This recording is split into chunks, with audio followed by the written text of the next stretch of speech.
Swayam Prabha. Digital India. Educated India.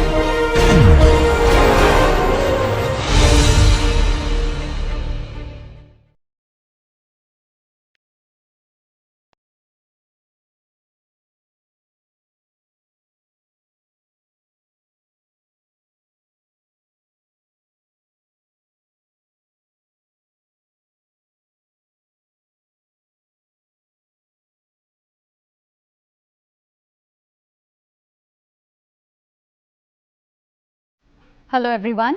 So today we'll move on to the next part of our abnormal ECG. So till now we have learned the various types of bradyarrhythmias. So today we'll learn the mechanisms and various types of tachyarrhythmias. So what do you understand by tachyarrhythmia? Tachyarrhythmia means tachycardia where the rate is more than 100 beats per minute. So usually there are various types of tachyarrhythmia based on the rates, based on the anatomical location from where this arrhythmia is occurring. So generally we divide it into two broad classification. The first one is supraventricular tachyarrhythmia and the second one is ventricular tachyarrhythmia. Now supraventricular tachyarrhythmia, as per the name suggests, this means above the level of ventricles. Supraventricular means above the levels of ventricles. That means this tachyarrhythmia can arise at the level of atria, at the level of AV node, anywhere this tachyarrhythmia can occur. So ventricular arrhythmia means this tachyarrhythmia will occur at the level of ventricles. So what are the mechanisms of this tachyarrhythmias? Generally there are three important mechanisms we come across. The first one is increased or abnormal automaticity. So what do you understand by increased or abnormal automaticity? Now autorhythmicity is the primary feature of the primary pacemaker, that is SA node, because SA node has got the fastest automaticity. So this is the primary pacemaker. So the origin of impulse should always be from the SA node.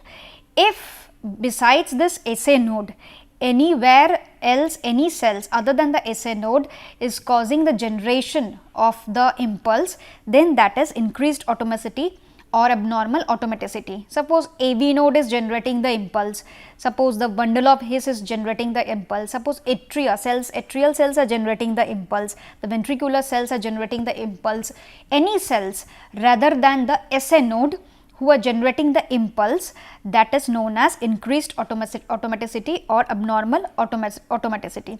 Now because of this increased automaticity, what happens, there is the increased automaticity, there is the depolarization of the cells. So there is depolarization of the cells means this increased automaticity usually happens in case of pathological conditions. In physiological conditions it won't happen, because physiological condition is the primary pacemaker is SA node. So whenever any ischemia of the cells, suppose what happens in that ischemic cells, there will be increased automaticity. Then we have triggered activity, then we have reentrant mechanism. So we will come one by one.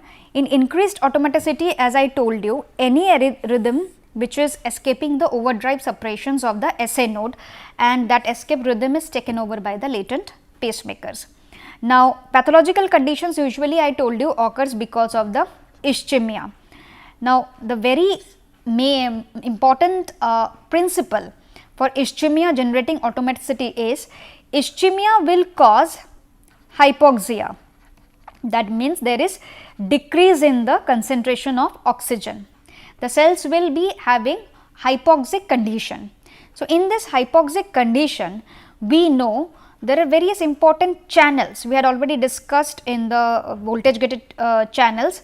The first one is the potassium ATP channels, potassium ATPase channels. Then we have the primary active transport, that is sodium potassium ATPase pump. These all act under the concentrations of oxygen. So this hypoxic condition will deteriorate the functions of primary active transport as well as the potassium ATPase channels. So, this will cause depolarization of the cells.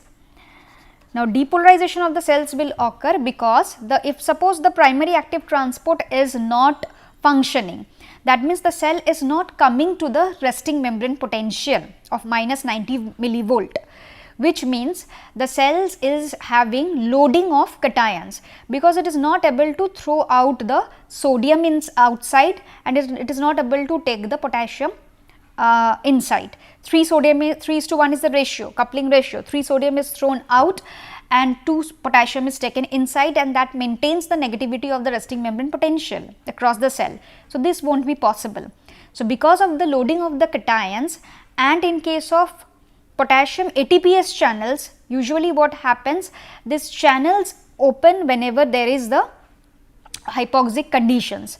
So, whenever these hypoxic conditions will occur, the channels will open, there will be more potassium in the extracellular. So, extracellular fluid, if it contains more potassium because of the more efflux of the potassiums, because of the more opening of the channels, what will happen? Because of the increased potassium concentrations, that is outside hyperkalemia, that will also cause depolarization in the cell, membrane depolarization. So, all this will cause membrane depolarization. Suppose if the normal cell is having minus 90 millivolt, the ischemic cell will have the depolarization potential, that means it will be minus, not minus millivolt, it will be around minus 60 or minus 50 millivolt. It will be less electronegative, which also means this potential will be close to resting membrane potential or threshold potential. So, these cells will be very much active.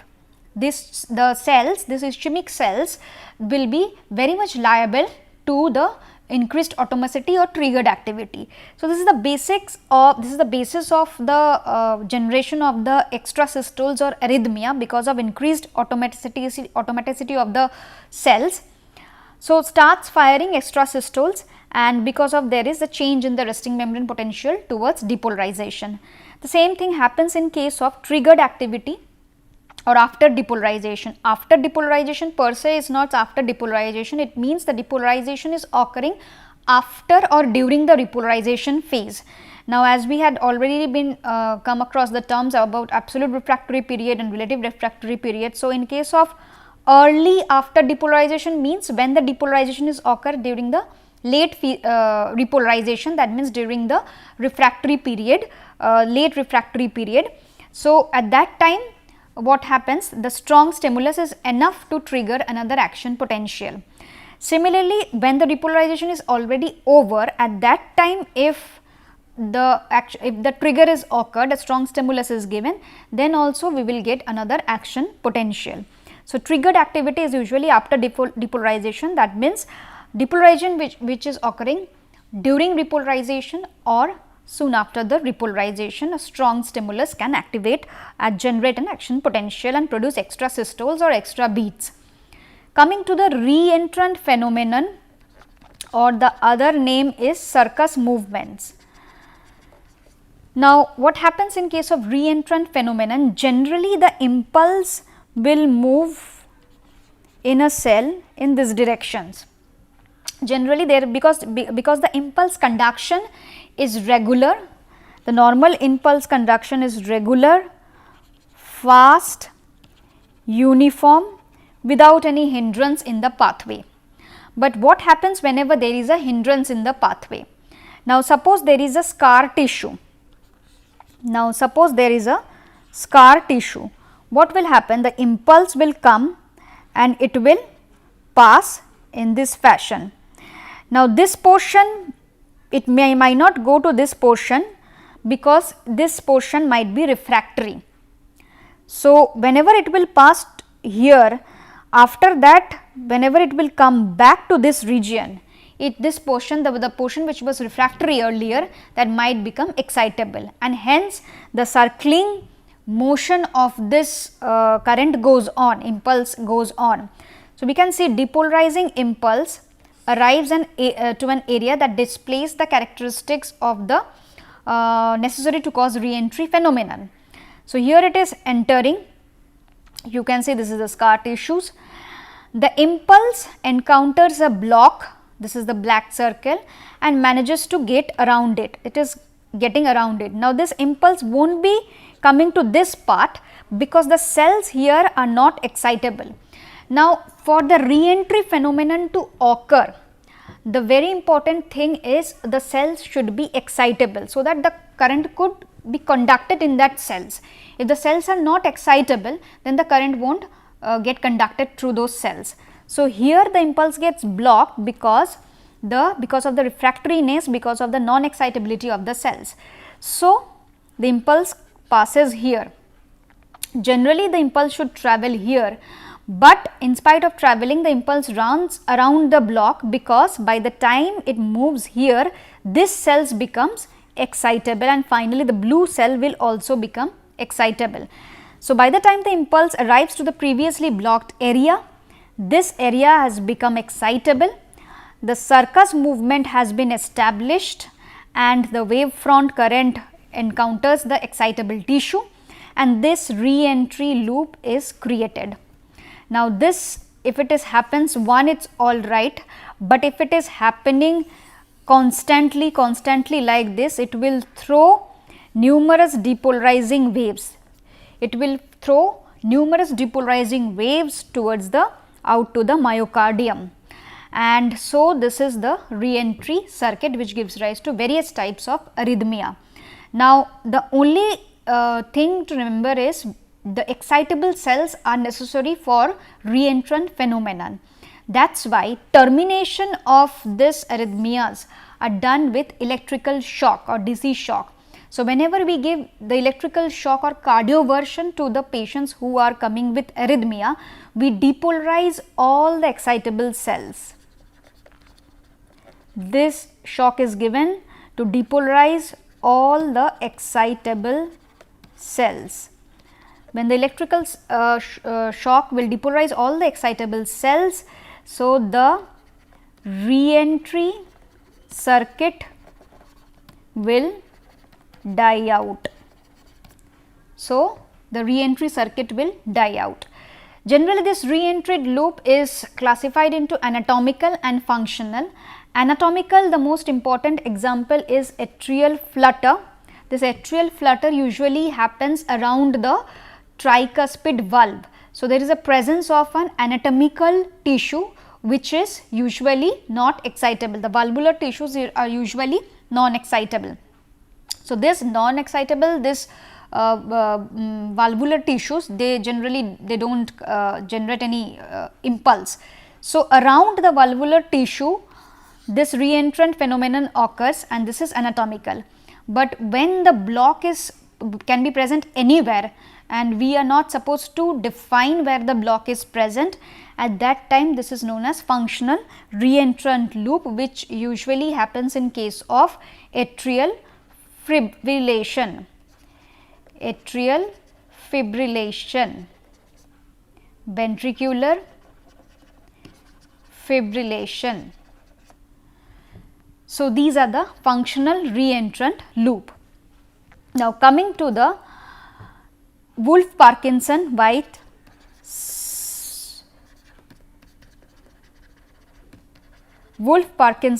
syndrome. Now, this Wolff-Parkinson-White syndrome is mainly because of the AV reentrant tachycardia phenomenon. AV reentrant tachycardia phenomenon. Now, we will see the first picture, that is a normal atrioventricular, AV means atrioventricular. So, normal atrioventricular impulse transmission is occurring. This is SA node, and here we have the AV node. So, normally these are the internodal pathways through which the SA node transmits its impulse to the AV node, and finally, this because of the slow conduction of the AV node, the impulse transmission occurs, which means the atria cannot transmit the impulses directly to the ventricles, right. But what happens if there is an accessory pathway which connects the atria to the ventricles? So, at that time, this conduction, the impulse conduction which is happening from SA node to AV node, that will not happen. because through that accessory pathway the impulse will get transmitted directly to atria to ventricles. Already the impulse is getting a shortcut. So, why it will take the route of AV node and why it will go under the AV nodal delay. So, that is exactly what happens in case of pre-excitation or the Wolff-Parkinson-White syndrome, where there is an accessory pathway, and this accessory pathway is nothing but the bundle of Kent. Now, whenever we are talking about the accessory pathway, which means we are having problem in the AV nodal delay. So, accessory pathway is transmitting the impulse fast, which means the AV nodal delay won't be present. So, an AV nodal delay in the ECG is usually marked with the PR interval. So, which means the normal PR interval won't be present in case of Wolff-Parkinson-White syndrome. Besides that, what will happen? See, here the pre-excitation is occurring. So, when the impulse will get transmitted directly from the atria to the ventricles with the help of this accessory pathway, it will meet the myocardium at some point of time. Soon it will meet the myocardium, ventricular myocardium, and the ventricles will get depolarized earlier. There will be early depolarization of the ventricles. So, whenever there will be early depolarization of ventricles, so what will happen? The point where the accessory pathway and the normal pathway is meeting, that will give rise to a wave that is known as delta wave. So, here we are getting this upward sloping, this is nothing but the delta wave. So, there will be early depolarization of the ventricles, formation of the delta wave, the PR interval will be very short, and of course, the QRS prolongation will be there. You can see the QRS duration is usually less than 0.12 seconds, but here the QRS prolongations will be more than the interval will be more than 0.12 seconds. So, if this is the ECG been asked when a patient is presented with dyspnea, chest pain, palpitations, what are the findings in the ECG? Now, the ECG paper, this is usually rolled at the speed of 25 millimeter per second. For better accuracy, 50 millimeter per second speed is taken. So, here we can see there is no at all PR interval. So, if we see this is the P wave, this is the P wave. So, we can see the PR interval is very shortened. So, PR interval is very shortened. So, QRS complex, here we have 1, 2, 3, 4, around 4 boxes of QRS complexes. Ideally, it should have 2.5 boxes. So, 4 boxes of QRS complexes, that gives around more than 0.16 seconds. So, QRS complexes wide, then we have PR interval very shortened, very short PR interval, and we can see this slope, this is nothing but the delta wave. We can see this slope, this is nothing but the delta wave. Delta wave is present. So, this is nothing but the pre-excitation reentrant phenomenon or AVRT, that is atrioventricular reentrant tachycardia.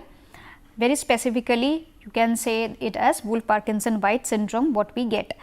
So, the next we come to premature atrial contractions, very short form we use PAC. So, premature atrial contraction, as the name suggests, in heart the atria, there must be some ectopic focus in the atria which is generating the impulse. The ectopic focus can present anywhere at the level of atria. So, that will give rise to premature atrial contraction, that will give rise to premature atrial beat, which is a P wave, which should always precede the normal sinus P wave. The premature P wave appears before the normal sinus P wave. Now, this premature beat should reset the sinoatrial node.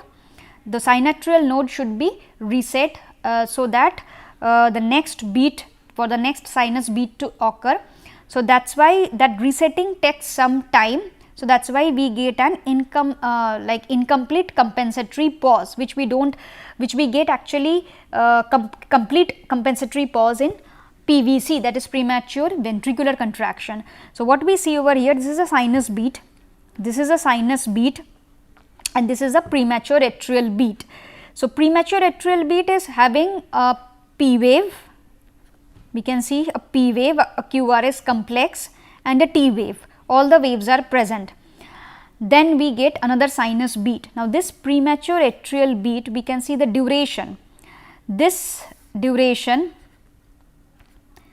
between the beat and the sinus beat is more than the duration of between the normal sinus beats. And to be very specific, before the duration which is present before this beat, that is the duration from previous sinus beat to the next sinus beat, is usually less than 2 RR. RR is the normal sinus cycles. Now, these are the few differences we see in case of premature ventricular beats contraction also. So, here the premature P wave is present, which should always precede, the P wave should always appear before the sinus P wave, and the interval between the premature beat and the next sinus beat will be longer than one normal sinus interval. So, this is about the premature atrial contraction. We will now see, having keeping this in mind, we will see the premature ventricular contraction. Now, premature ventricular contraction means the ectopic focus is lying anywhere in the ventricles.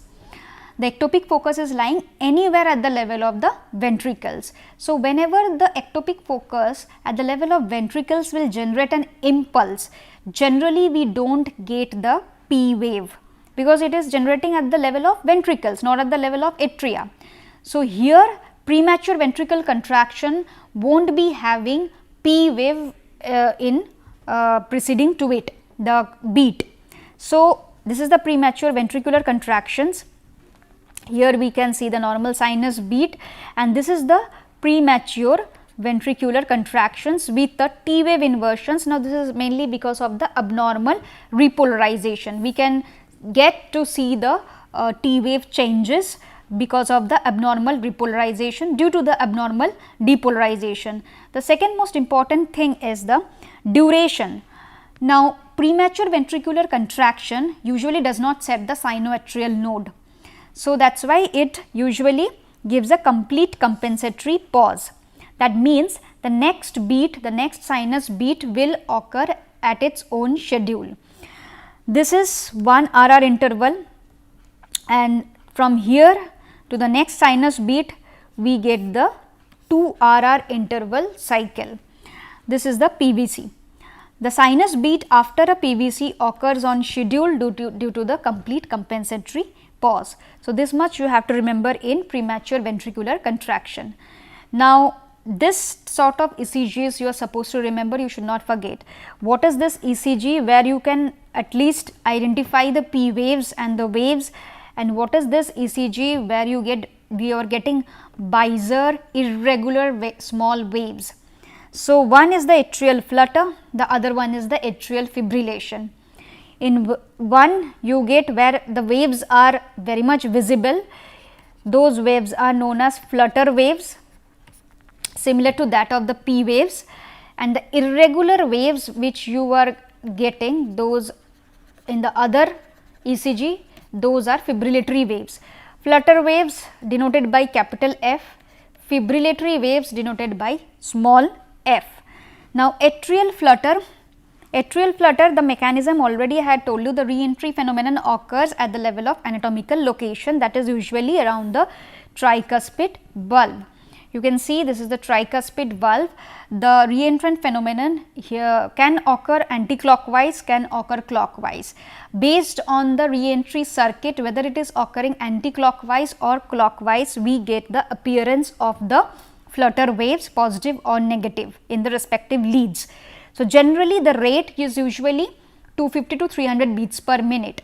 Now, since the atrial rate is around 300 beats per minute, so AV conduction is because slow, it will only impart 150 beats to the ventricles, and the ventricle rate will be 150 beats per minute, which is regularly irregular. The flutter waves, very specifically we can see the baseline is giving sawtooth appearance. Now, these are the flutter waves we can see. The flutter waves here 1 and 2, these are the negative deflections, these are the negative in lead 2. This is the most common type of atrial fibrillations, which is usually occurring because of the anti-clockwise or counterclockwise motion around the tricuspid bulb. In lead 2 it is occurring negative, so obviously in lead V1 it will be positive, the flutter waves are positive.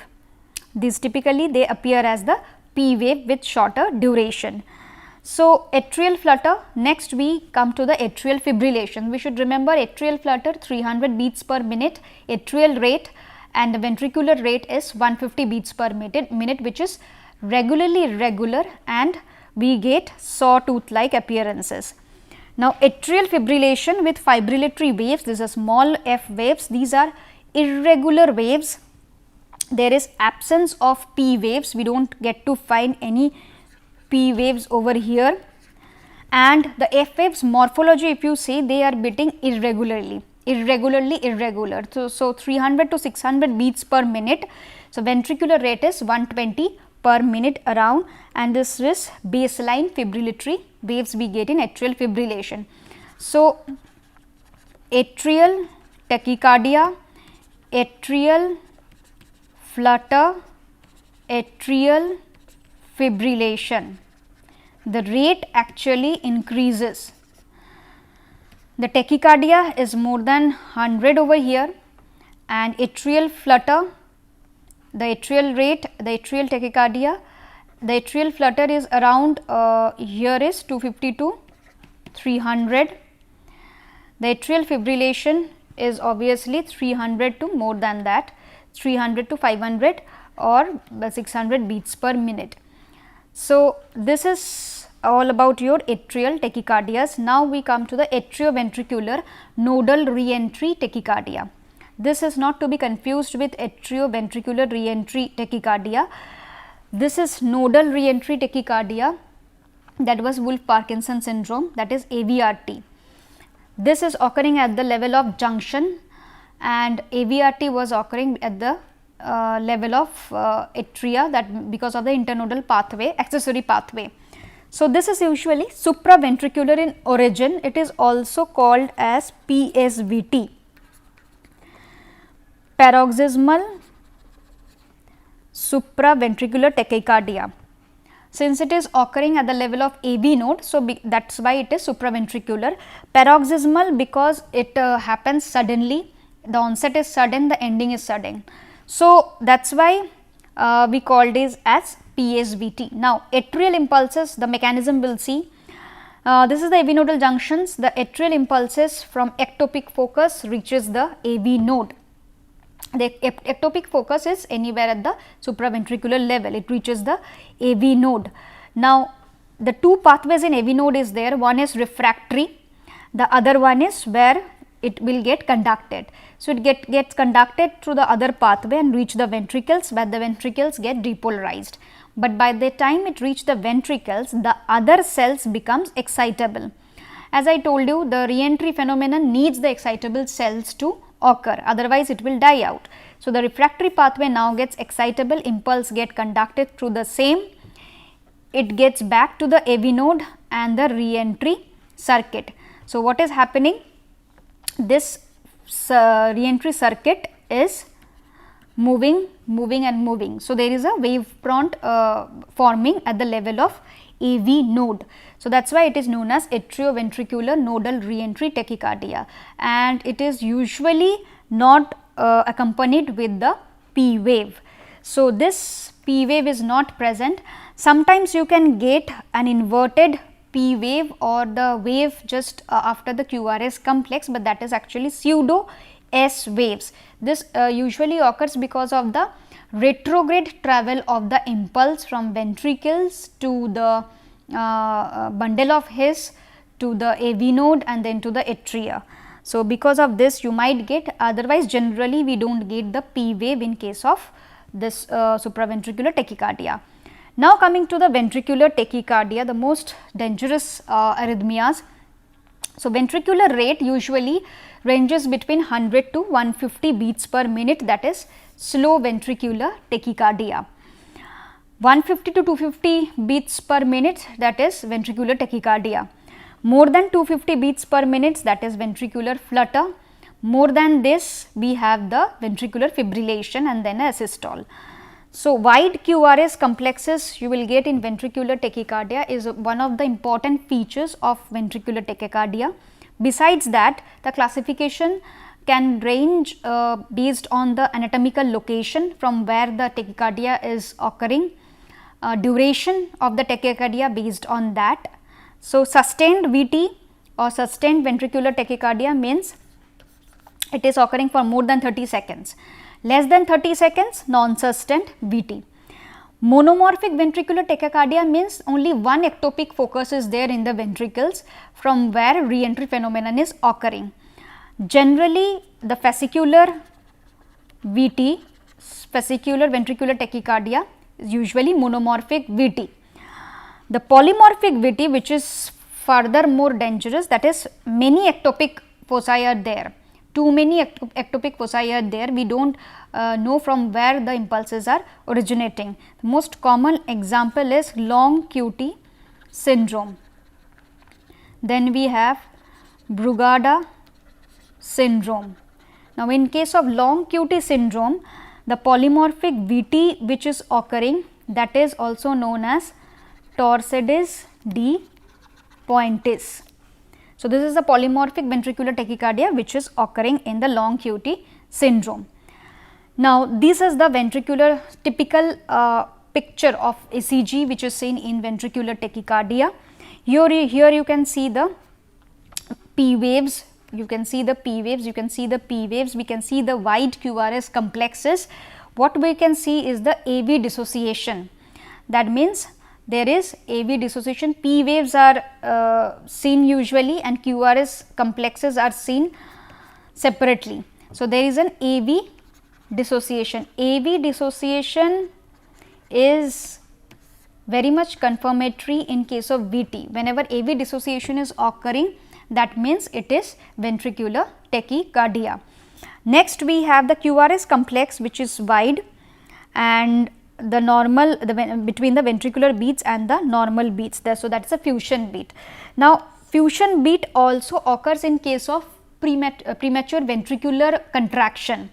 Suppose the atrial impulse and the premature ventricular contraction impulse, they coincide with each other, I mean they are occurring at the same time. So, at that time fusion of these two beats will occur. So, that is also known as fusion beats. So, this is very typical, that is ventricular fibrillation. We can see irregular waves and there is no P wave, no QRS and no T waves. So, these are fibrillatory waves. These fibrillatory waves are seen in case of ventricular fibrillation, and ventricular is a progression of ventricular tachycardia. Ventricular tachycardia, this is a progression of ventricular tachycardia to ventricular fibrillation. After this, what will happen? A flat line in the ECG. This flat line in the ECG is nothing but a systole, or also known as pulseless electrical activity. That means ECG is not showing any electrical activity.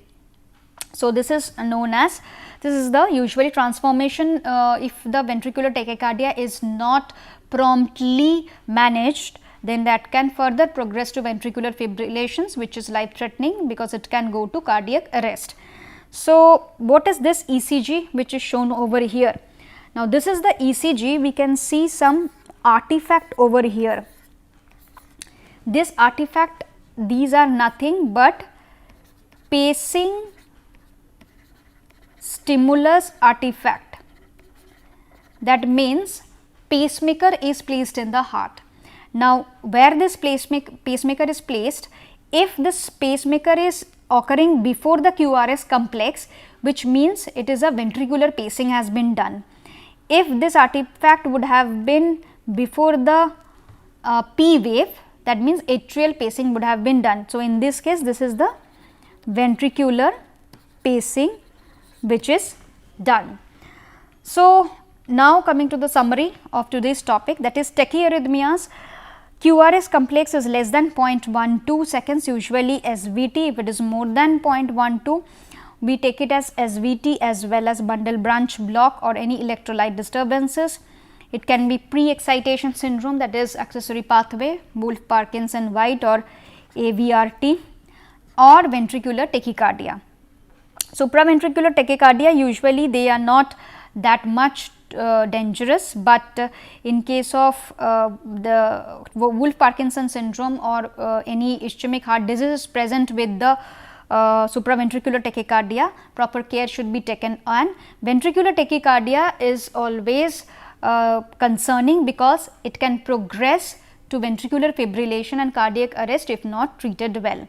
Lastly, but not the least, the management of the tachycardia or tachyarrhythmias not only depends on the ECG findings, it also depends on the symptoms of the patients as well as the hemodynamic status of the individual. Now, for example, if a person is coming to you with arrhythmic symptoms, but the person is hemodynamically stable, the blood pressure is all right, the person is not getting hypotension. So, you will take the ECG recording and you will try to find the diagnosis based on the ECG findings and treat accordingly. But if the patient is not hemodynamically stable and coming with the arrhythmias, that means the patient is already having deteriorating blood pressure, there is some electrolyte imbalances also. So, at that time the patient should be generally treated with the thumb rule, that is electrocardioversion is done, electrical shock is given to stop the arrhythmia, because if that arrhythmia pauses further progresses, the patient will go into cardiac arrest, ventricular fibrillation. So, hemodynamic status should be corrected first and then the further diagnosis of the several types of tachycardia should be made. The treatment for the long term follow up of these patients, usually we go with the antiarrhythmic drugs first and then the other ablation therapies are there, and pacemaker pacing, artificial pacemakers or implantable cardiac defibrillators are there. But before going on to these therapies, one should always start with the antiarrhythmic drugs. The patient's compliance, if it is not good with the any classes of the antiarrhythmic drugs, then they should go for the ICD or the catheter ablation therapy. With this, I would like to conclude today's topic. Thank you.